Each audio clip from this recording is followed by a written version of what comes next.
একটা রাজনৈতিক সংগঠন, নাম হলো বাংলাদেশ জামায়াতে ইসলামী। নাম শুনেছেন ভাই? তাদের সঙ্গে আমাদের আলেম ওলামাদের, কওমি ওলামাদের অনেকগুলো মৌলিক বড় বড় মত পার্থক্য আছে। মত পার্থক্যগুলো তার আপন জায়গায়। সেই মত পার্থক্য আমাদের সাথে তাদের এখনো নিরসন হয় নাই, মীমাংসা হয় নাই। আমরা তাদের সেই সকল মত পার্থক্যপূর্ণ মতবাদগুলো আমরা মেনে নেই নাই। এজন্যই তাদের সঙ্গে আমাদের কিছু মতবিরোধ রয়ে গেছে। সেটা ভিন্ন চ্যাপ্টার, ভিন্ন আলোচ্য বিষয়। কিন্তু আপনারা জানেন, একটা সময় বাংলাদেশের সর্বোচ্চ আদালত হাইকোর্ট থেকে বাংলাদেশ জামায়াতে ইসলামীর নিবন্ধন বাতিল করে দিয়েছিল। জানেন কেন বাতিল করেছিল? এটা কি জানেন কেন বাতিল করেছিল? 1971 সালে তাদের ভূমিকা বিতর্কিত ছিল এই জন্য না। কেন বাতিল করেছিল? তারা আম্বিয়ায়ে কেরামকে মাসুম মানে না, সাহাবায়ে কেরামকে মেয়ারে হক মানে না, এই জন্য না, এইসব কারণে নয়। জামায়াতে ইসলামের নিবন্ধন বাতিল করেছিল কারণ তাদের সংবিধানের মধ্যে একটা মৌলিক ভালো কথা ছিল। সেই ভালো কথাটা হলো সংবিধানের মধ্যে তাদের আল্লাহ সার্বভৌমত্বের কথা বলা হয়েছিল। অর্থাৎ আইন তৈরি করবার চূড়ান্ত ক্ষমতা একমাত্র কার? আরে ভাই, ইসলামী রাজনীতির মূল কথাই তো এটা। যারা ইসলামী রাজনীতি করে, চাই সেটা সালাফিরা করুক, চাই সেটা আহলে হাদিসরা করুক, চাই সেটা হানাফিরা করুক, চাই সেটা বেরলভীরা করুক, চাই সেটা সুন্নিরা করুক, যারাই করুক, সকল ইসলামী রাজনীতির মূল কথা হলো আইন চলবে কার? এই শুধুমাত্র আল্লাহর সার্বভৌমত্বের কথা কেন বলা হলো?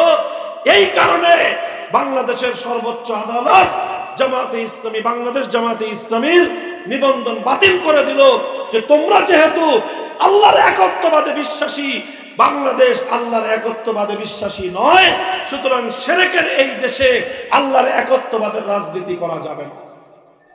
ও মুসলমান, আরামে ঘুমাও, তোমরা আরামে ঘুমাও।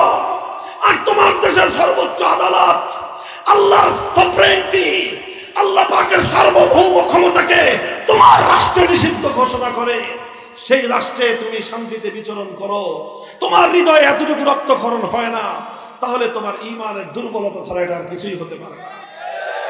শেখ মুজিবুর রহমান সাহেব বাংলাদেশে আসার সময় তার মুজিব কোটের পকেটের মধ্যে একটা ছোট চিরকুট ধরিয়ে দিলেন, আর ওই চিরকুটের মধ্যে তাকে অর্ডার করলেন, তাকে নির্দেশ দিলেন যে তুমি গিয়ে তোমার বাংলাদেশে এমন একটা সংবিধান প্রণয়ন করবা যে সংবিধানটা মুসলমানদের সঙ্গে সাংঘর্ষিক হবে, যে সংবিধান ইসলামী আদর্শের সঙ্গে গাদ্দারি হবে, এমন একটা সংবিধান করবা যেই সংবিধানটা কাগজে কলমে বাংলাদেশের সংবিধান হবে, কিন্তু সেই সংবিধানটা হবে ভারতের দালালির সংবিধান। তিনি সেই সংবিধানের মূল 4 নীতি ইন্দিরা গান্ধী নোট করে দিলেন। প্রথম মূলনীতি হবে জাতীয়তাবাদ, দ্বিতীয় মূলনীতি হবে ধর্মনিরপেক্ষতাবাদ, তৃতীয় মূলনীতি হবে গণতন্ত্র, চতুর্থ মূলনীতি হবে সমাজতন্ত্র। জাতীয়তাবাদ, ধর্মনিরপেক্ষতাবাদ, গণতন্ত্র, সমাজতন্ত্রের মতো কয়েকটা কুফরি মতবাদ নিয়ে 72 সালে শেখ মুজিবুর রহমান সাহেব কিছু চালাচামুন্ডাদেরকে দিয়ে একটা সংবিধান প্রণয়ন করলেন, যেই সংবিধানের মধ্যে সর্বপ্রথম 70-এর জাতীয় নির্বাচনের আগে তিনি জাতির সঙ্গে যে অঙ্গীকার করেছিলেন কোরআন সুন্নাহ বিরোধী কোনো আইন করবেন না, সর্বপ্রথম তিনি সেই সংবিধানে ইসলামী রাজনীতিকে নিষিদ্ধ ঘোষণা করে আল্লাহর কোরআনের আইনের সঙ্গে সবচেয়ে বড় গাদ্দারি আর বিশ্বাসঘাতকতা করলেন। যারা শেখ মুজিবুর রহমান সাহেবের আদর্শের রাজনীতি করতেন বা করেন, আমি জানি আমার এই কথা আপনাদের গায়ের মধ্যে অ্যালার্জির চুলকানির উপদ্রব করতে পারে। আপনারা অ্যালার্জির চুলকানির ঔষধ খাবেন, আমাদের ব্যাপারে ক্ষিপ্ত হওয়ার চেষ্টা করবেন না।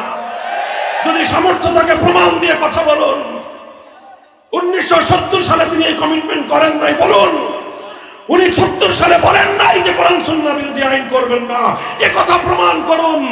এরপরে আবার 72 সালে ইসলামী রাজনীতি তিনি নিষিদ্ধ করেন নাই, এ কথা প্রমাণ করুন। তিনি ধর্মনিরপেক্ষতার মতো কুফরি একটা মতবাদ দিয়ে মুসলিম দেশের সংবিধানকে কলুষিত করলেন, কলঙ্কিত করলেন, জাতির সঙ্গে গাদ্দারি করলেন, বিশ্বাসঘাতকতা করে ভিনদেশী ভারতের প্রধানমন্ত্রীর সেবা দাসত্বের পরিচয় দিলেন। এটা হলো আমাদের জন্য দুর্ভাগ্যজনক ইতিহাস। মর্মান্তিক ইতিহাস। এই সংবিধান আমার দেশের উপর চেপে আসার পর পাকিস্তান আমলে নাম কাওয়াস্তে যাও কিছু ইসলাম ছিল, ইসলামী শাসন তো ছিল না। এখন বাংলাদেশে এসে কোরআন সুন্নাহ বিরোধী কোন আইন তৈরি না করার অঙ্গীকার করার পর তিনি যেটা করলেন সেটা হলো আক্ষরিক অর্থে বাংলাদেশে ইসলামকে তিনি নিষিদ্ধ করলেন। এর ফলাফল তিনি পেলেন বেশি দিন লাগে নাই। 15ই আগস্ট 1975 সালে হিসাব নিকাশ পরিপূর্ণ তাকে আল্লাহর পক্ষ থেকে চুকায় দেওয়া হলো। গাদ্দারির পরিণাম তিনি পরিপূর্ণভাবেই পেলেন। এ কথা বলতে আমাদের কোনো দ্বিধা নাই। শেখ মুজিবুর রহমান সাহেব 72 সালে জাতির সঙ্গে গাদ্দারি করেছিলেন। এই কথা দ্ব্যর্থহীন ভাবে বলতে হবে।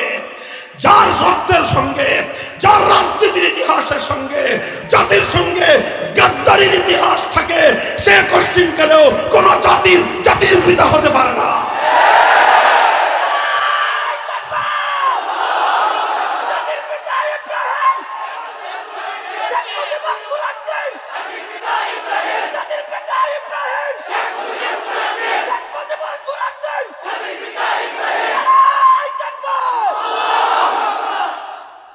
মোহতারাম হাজিরিন, আমি এই দীর্ঘ আলোচনাকে সংক্ষিপ্ত করে সার নির্যাস আপনাদের সামনে বর্ণনা করতেছি, কারণ আমি কারেন্ট ইস্যু, বর্তমান আমার সমাজ, এই রাষ্ট্রের সবচেয়ে গুরুত্বপূর্ণ ইস্যুকে আমি আপনাদের পক্ষ থেকে, আলেম সমাজের পক্ষ থেকে জাতির সামনে উপস্থাপন করতে চাই।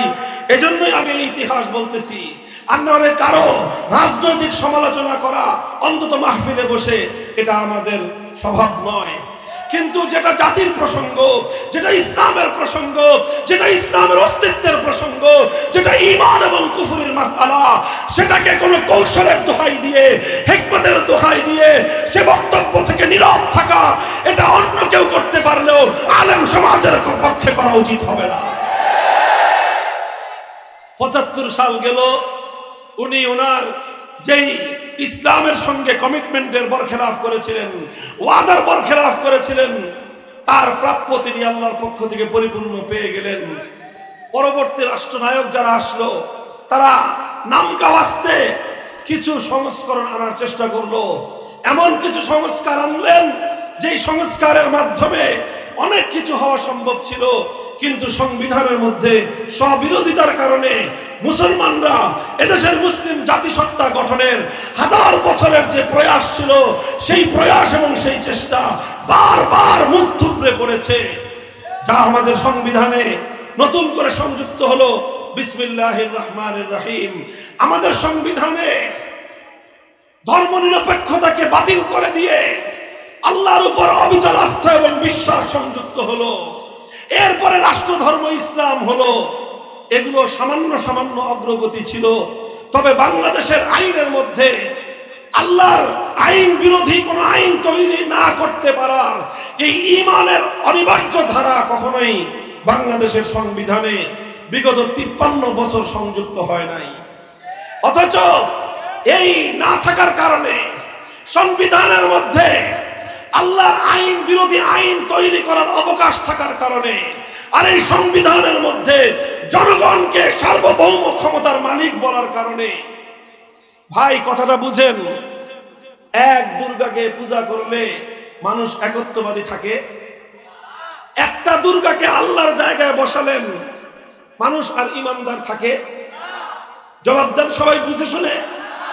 কেউ যদি শুধুমাত্র একটা মূর্তিকে পূজা করলো, সে আল্লাহর স্থানে একটা মূর্তিকে বসালো, তাহলে সেই মানুষটা যদি ইমানদার না থাকতে পারে, আর সেই একই কাজ যে আইন তৈরি করবার সার্বভৌম ক্ষমতা একমাত্র কার?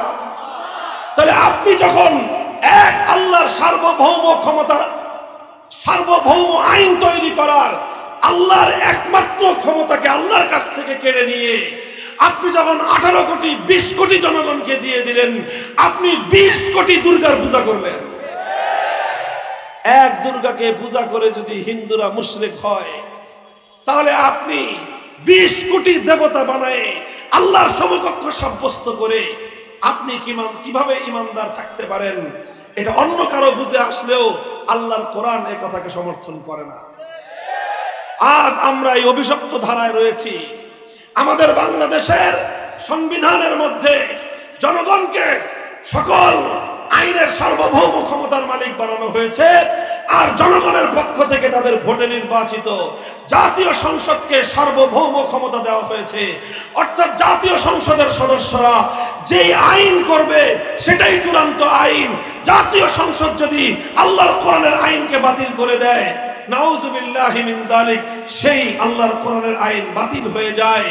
এভাবে আল্লাহর একমাত্র ক্ষমতার মসনদ, চূড়ান্ত আইন তৈরি করবার ক্ষমতার মসনদে আল্লাহ থেকে কেড়ে নিয়ে জাতীয় সংসদের সদস্যদেরকে জাতীয় সংসদকে প্রদান করার মাধ্যমে এই রাষ্ট্র একটা শিরকি রাষ্ট্রে পরিণত হয়েছে।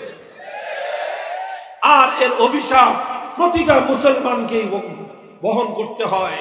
এর অভিশাপের দায় আমাদের আলেম ওলামা সহ প্রত্যেকটা ধর্মপ্রাণ মুসলমানকেও এই অভিশাপের দায় মাথায় নিয়ে ঘুরতে হয়। বাংলাদেশে অনেক কিছু চাইলেও আমরা করতে পারি না, কারণ সংবিধানের মধ্যে সব কুফরি বিষয়গুলো বাধ্যতামূলক করে দেওয়া হয়েছে। ছোট্ট দুটো দৃষ্টান্ত দিয়ে আমি আপনাদের সামনে, একটু মনোযোগ দিয়ে বুঝেন। আমাদের বাংলাদেশে একটা রাজনৈতিক দল ছিল, ইসলামিক রাজনৈতিক দল।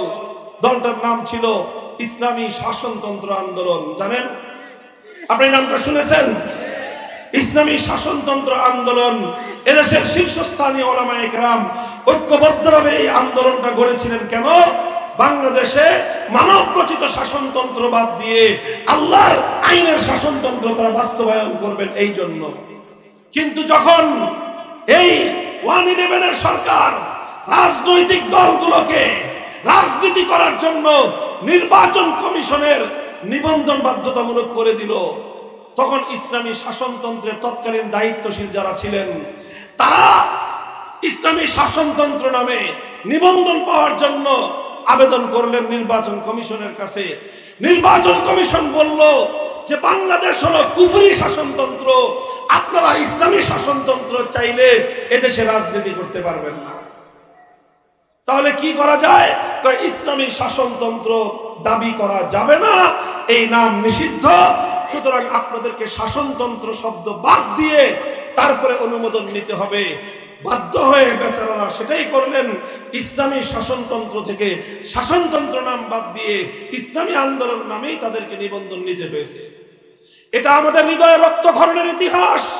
আমি জানি না আপনাদের হৃদয়ে রক্তক্ষরণ হয় কিনা, কিন্তু আমি যখন বিবেচনা করি, হায় এই দেশ, এদেশ থেকে শাহজালাল এজন্য গৌর গোবিন্দকে বিতাড়িত করেছিলেন।